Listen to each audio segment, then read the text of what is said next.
In 1979, six companies accounted for 82% of the sales within the industry. Further, these big national brands had similar characteristics of vertical integration, large scale plants, heavy advertising, independent wholesaler distribution, limiting their draft output to 10% of their total sales, and having a lot more financial capital to fund future growth. Typically, these national brands had an industry standard benchmark of utilization at 80%, which Hudepohl operated well below. Hudepohl was unable to leverage any of the contracts with independent distributors and thus had a higher distribution cost. In the 1970s, a softening in the regulatory regulations caused a shift in the targeted consumer, along with consumer tastes and demands. This drove down sales in a barroom for draft beer to 25%, while increasing convenience store sales to 60%, which typically also this included more premium beers. In 4 years, all major players had an increase in advertising expenditures as a percentage of their sales, ranging from 1 to 4%. However, Hudepohl had the greatest increase from 5.2% to 16%, which was a 10.8% increase, thus being able to establish their stranglehold on the local market.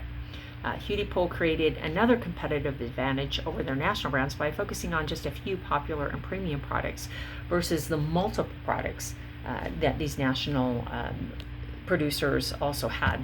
And lastly, Pohl recognized the customer's loyalty as Hudepohl's greatest strength and planned his advertising and a strategy around continuing to feed the loyalty and increase the mystique of the brand to try to sell the experience of Hudepohl to drive sales outside of Cincinnati.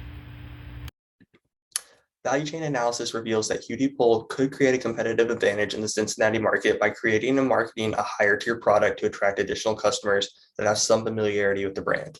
Additionally, Hudepohl enjoys an advantage in their local market given that they offer lower priced products than their competitors, but several of their internal processes, such as brewing, bottling, and distribution, put them at a disadvantage as well.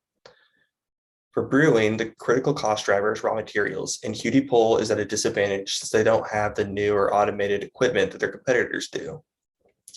Critical cost drivers for bottling include packaging materials and wages.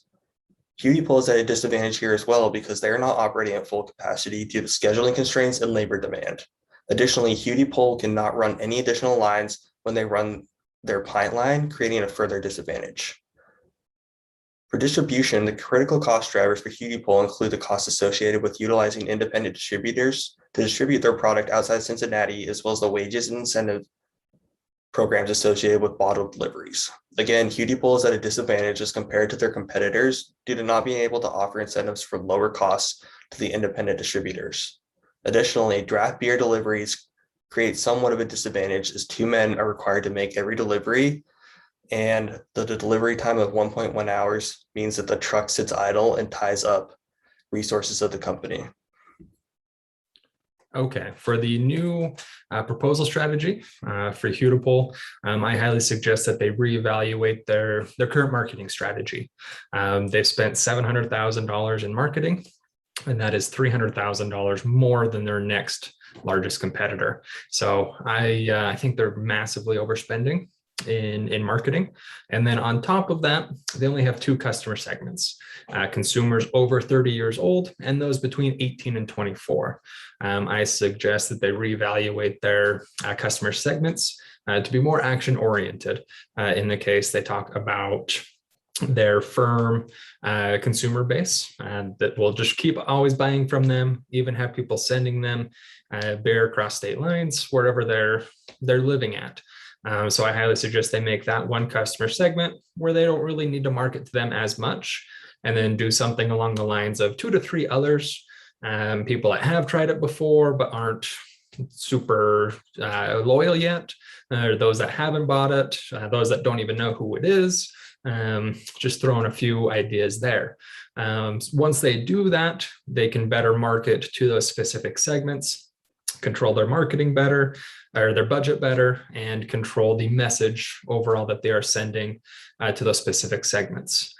Doing so will drastically help them just kind of nurture those leads along, making them to that end goal of being like their loyal customer base is now, where that's the only beer that they drink.